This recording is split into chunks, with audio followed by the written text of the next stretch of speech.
जय हिंद दोस्तों, स्वागत है आपका हमारे YouTube चैनल PST लर्निंग पर। और आज हम बात करेंगे समांतर श्रेणी के बारे में, अर्थमेटिक प्रोग्रेशन। आखिर अर्थमेटिक प्रोग्रेशन क्या होता है? देखिए, मैथ में इंपोर्टेंट चैप्टर है समांतर श्रेणी। देखिए, हमारे पास एक सीरीज होती है।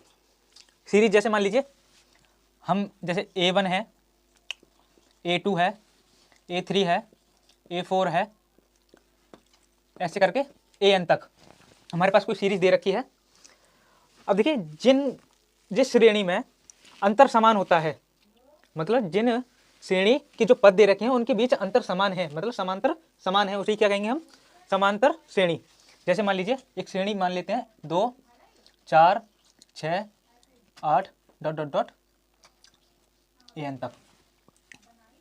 ऐसे करके देखिए 2 और 4 के बीच में 2 का अंतर है, 6 और 4 के बीच में 2 का अंतर है, 6 और 8 के बीच में 2 का अंतर है। इसका मतलब यहाँ पे क्या है?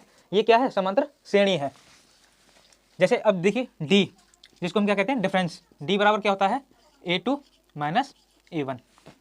ये हमारा क्या है? देखिए, A1 का मतलब है पहला पद, A2 का मतलब है दूसरा पद और A3 का मतलब है तीसरा पद। ऐसे करके AN का मतलब है AN पद, N पद। तो ये क्या हो गया हमारा? D।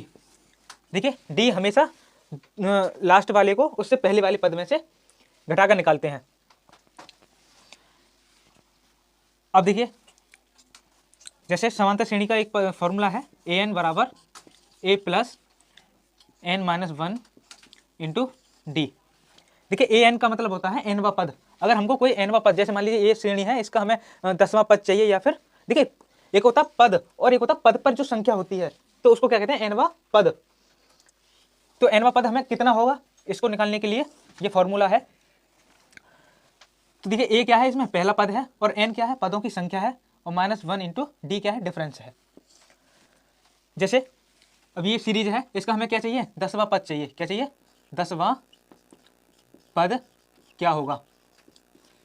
क्या होगा? अब देखिए इसका 10वां पद, देखिए इसमें A का मान कितना है? 2 है, क्योंकि A क्या है? पहला पद। और D का मान क्या है? 2। 2 कैसे निकालेंगे? देखिए 4 माइनस 2 मतलब A2 माइनस A1, तो कितना आएगा? 2। और यहाँ पे भी देखिए D को कहीं से भी निकाल सकते हैं, यहाँ से निकाल सकते हैं, यहाँ से निकाल सकते हैं, मतलब सारा अंतर सेम है, तो समान है। तो और N कितना दे रखा है? 10। N बराबर कितना दे रखा है? 10। तो इसको इस फॉर्मूले में रख दीजिए। देखिए AN बराबर A कितना है? 2 प्लस N कितना है? 10 माइनस 1, 10 माइनस 1, और D कितना है? 2। तो 2 प्लस ये कितना हो जाएगा? 9, और 9 दूनी 18। चलो पूरा लिख देते हैं, 9 गुणे 10, तो ये कितना हो जाएगा? 2 प्लस 9 दूनी 18, और 18 और 2 कितना हो जाएगा? 20। तो और N का मान कितना था? ये A10। A10 का मान कितना आया भाई? 20 आया। यही इसका आंसर है। तो इसको निकालने के लिए, और ये अगला क्वेश्चन है। देखिए 4, 8, 12, 16 ... में 20वां पद क्या होगा? देखिए हमें 20वां पद निकालना है। देखिए इसमें A का मान कितना है? 4 है, और D का मान, देखिए D कितना है? इसको इसमें से मतलब T2 माइनस T1, एक टर्म है ये, तो इसको कैसे निकालेंगे? 8 माइनस 4 इक्वल टू क्या होगा? 4। कितना मान है? 4 है। और कितना? N का मान दे रखा है, 20वां पद निकालना है। तो वही formula AN is equal to A plus N minus 1 into D। तो AN का मान कितना है? देखिए AN मतलब A20 निकालना है। A कितना है? 4 है, plus N 20 minus 1 into D कितना है? 4। ये 4 है। आगे देखिए 4 प्लस ये कितना हो जाएगा? 19 इंटू 4, ये हो जाएगा अगला 4 प्लस ये कितना होगा? 76, कितना हो जाएगा? 80। 80 इसका आंसर होगा। देखिए 20वें पद पर जो संख्या होगी वो कितनी होगी? 80 होगी। 20वां पद है, लेकिन पद पे जो संख्या है वो ये है। अगला सवाल है। देखिए 10, 20, 30, 40 ... 1000 में पदों की संख्या कितनी होगी? देखिए टर्म कितने होंगे, मतलब n का मान निकालना है यहाँ पे। तो देखिए एक A का मान कितना दे रखा है यहाँ पे? 10, और D का मान कितना दे रखा है? 20 माइनस, D का मान है 20 माइनस, देखिए सारवांतर है, सेम होगा, इसमें से इसको घटाइए, इसमें से इसको घटाइए, कहीं भी घटाइए, लेकिन 10 ही आएगा। तो 10 इज इक्वल टू 10, ये कितना है? D है। और AN, देखिए ये जो मान दे रखा है हमारा, कितना दे रखा है? AN का मान दे रखा है, इसको कितना दे रखा है? 1000। अब देखिए जो फॉर्मूला था उसमें रख दीजिए AN इक्वल टू दे रखा था A plus N minus one into D. तो ए एन का मान कितना दे रखा है 1000 इक्वल टू ए कितना दे रखा है 10 plus N minus one into D का मान दे रखा है 10। तो एन का मान निकालिए यहाँ से, इधर लेके आइए, ये कितना हो जाएगा 990, इधर लेके आएंगे तो माइनस में हो जाएगा। देखिए करके दिखाते हैं, 1000 minus 10 equal to N minus one into में 10। अब देखिए इसमें से इसको घटाएंगे तो 990 equal to N minus one, और ये जो गुणा में है ये कहाँ जाएगा भाग में, तो ये कैंसिल आउट हो जाएंगे। 99 equal to N minus one, और एन बराबर इधर लेके आएंगे, इधर ये कितना हो जाएगा प्लस का, तो एन इक्वल टू हो जाएगा 100। तो इसमें जो पदों की संख्या होगी वो कितनी है 100 है। अब आगे बात करते हैं समांतर श्रेणी का योग। देखिए जो हमारी समांतर श्रेणी है उसका योग कैसे ज्ञात करें। देखिए योग का फॉर्मूला होता है, योग उसका फॉर्मूला होता है एस एन कहते हैं इसको, एन पदों का योग, सम ऑफ एन टर्म्स। तो ये होता है N by two 2a plus N minus one into D, ये फॉर्मूला होता है। देखिए इसी में से एक और फॉर्मूला, जैसे एस एन इजिकल टू हो जाएगा एन बाई टू, और देखिए इसको एक अलग करिए, A plus N minus one into D. और देखिए इस पद को हम क्या कह रहे थे ए एन, क्या कह रहे थे ए एन कहो या एल कहो, एल मतलब अंतिम पद, तो इसको क्या कहेंगे S N equal to N by two, और ए प्लस ये कितना हो जाएगा एल के बराबर है भाई, ये क्या दे रखा था ए एन बराबर A plus N minus one into D, ये इसी को तो कह रहे थे, यही चीज़ यहाँ पे दे रखी है।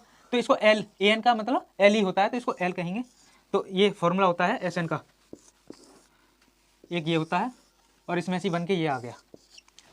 इसी पर आधारित सवाल करेंगे आगे। ये क्वेश्चन है 9, 18, 9, 18, 27, 36, ये हमारी 20 पदों तक है श्रेणी। तो इसका योग बताना है, ये इसमें जो पद हैं इनका योग कितना होगा 20 पदों तक, क्योंकि ए बराबर कितना दे रखा है यहाँ पे 9, और डी बराबर क्या है 18 में से 9 जाएंगे तो 9। और देखिए चेक कर लिया करें पहले कि भाई ये समांतर श्रेणी है कि नहीं। तो समांतर श्रेणी देखिए 18, यहाँ पे भी 9 बच रहा है, यहाँ पे भी 9 बच रहा है, यहाँ पे भी 9 बच रहा है, इस तरीके से ये क्या है हमारी समांतर श्रेणी है, चेक कर लिया करें पहले ही। तो कितना है डी का मान 9, और हमें कितना निकालना है एस एन कितना निकालना है 20, ये निकालना है। तो देखिए करते हैं, तो इसमें फॉर्मूले में रखिए एस 20 इक्वल टू कितना होगा, एन का मान है 20/2 और 2a, 2 गुणा ए का मान है 9 इंटू एन, एन का मान है 20 मतलब 20 माइनस 1, और डी का मान है 9। आगे ये कितना हो जाएगा 10 हो जाएगा, ये कितना हो जाएगा 18, 9 दूना 18 गुणा ये कितना हो जाएगा 19 गुणा 9। आगे ये हो जाएगा कितना 10 और 18, सॉरी ये प्लस है, यहाँ पे क्या है प्लस है, तो 19 निम्मा 171, 171, तो 18 और 171, 8 और 1 9, 7 और 1 8 और 1 9, 189 गुणे में 10। तो इनका योग कितना आएगा 1890। ये कितना आया 1890। तो जो 20 पदों का योग आया है वो कितना आया 1890। ठीक है, अगला क्वेश्चन है 11, 22, 33 और ये डॉट डॉट कितना है 1331, श्रेणी का योग कितना होगा। तो देखिए पहले तो हमें क्या करना है, देखिए इसमें हमारा ए दे रखा है 11 और डी दे रखा है 11, क्योंकि 22 में से 11 तो 11, 33 में से 22 11, तो ये क्या है हमारी समांतर श्रेणी है। अब देखिए अब योग निकालने के लिए हमें क्या करेगा, देखिए एस एन क्या होता है n/2। अब देखिए हमारा अंतिम पद दे रखा है, तो अंतिम पद वाला देखिए a प्लस एल, ये हमारा फॉर्मूला लग सकता है। लेकिन देखिए हमारा n का मान नहीं दे रखा है, तो n का मान निकालने के पहले n का मान निकालेंगे। देखिए n का मान कैसे निकालेंगे, ए एन इक्वल टू क्या है a plus N minus one into D, ये होता है। तो देखिए ए एन का मान ये दे रखा है हमारा 1331 इक्वल टू ए का मान कितना दे रखा है 11 प्लस एन हमें निकालना है, और डी हमारा कितना दे रखा है 11। तो 11 इसे घटाइए कितना बचेगा, तो 1331 में से 11 जाएगा तो कितना बचेगा 1320। इक्वल टू ये कितना आएगा n-1 इंटू में 11। अब ये 11 हट के कहाँ जाएगा नीचे बट्टे में। अब देखिए 11 से इसको काटेंगे तो कितना आएगा 11 एकन 11 कितना बचेगा 2 11 दूनी 22 मतलब 120। तो और ये कितना हो जाएगा n-1। तो ये -1 इधर आएगा तो कितना हो जाएगा n इक्वल टू हो जाएगा 121। तो n की जो वैल्यू आई है कितनी आई है 121 आई है। आगे बात करते हैं इसे। तो n की वैल्यू कितनी आई थी 121। इसमें two n/2 a plus L. तो n की 121 ही बट्टे 2 गुणे में ये कितना हो गया a कितना था 11 था प्लस l का मान कितना है 1331। आगे अब देखिए 121 गुणे में बट्टे 2 गुणे में देखिए इसको जोड़ेंगे कितना हो जाएगा 1 और 1 2 और ये हो जाएगा 4 और 100 कितना हो गया 1 1 ये हो जाएगा 2 4 3 ये हो गया। और इसको काट देंगे अब 2 से इसको। तो ये कितनी बार जाएगा 121 गुणे में इसको 2 से काटेंगे तो 2 2 के 12 1 बचेगा 2 7 14 2 1 2 तो 671 बार। और इसकी मल्टीप्लाई कर देंगे तो आपस में ये क्या हो जाएगा इसका आंसर निकल के आ जाएगा। तो देखिए दोस्तों ये समांतर श्रेणी की हमने कुछ महत्वपूर्ण क्वेश्चन किए और इन फॉर्मूला को समझा। तो धन्यवाद।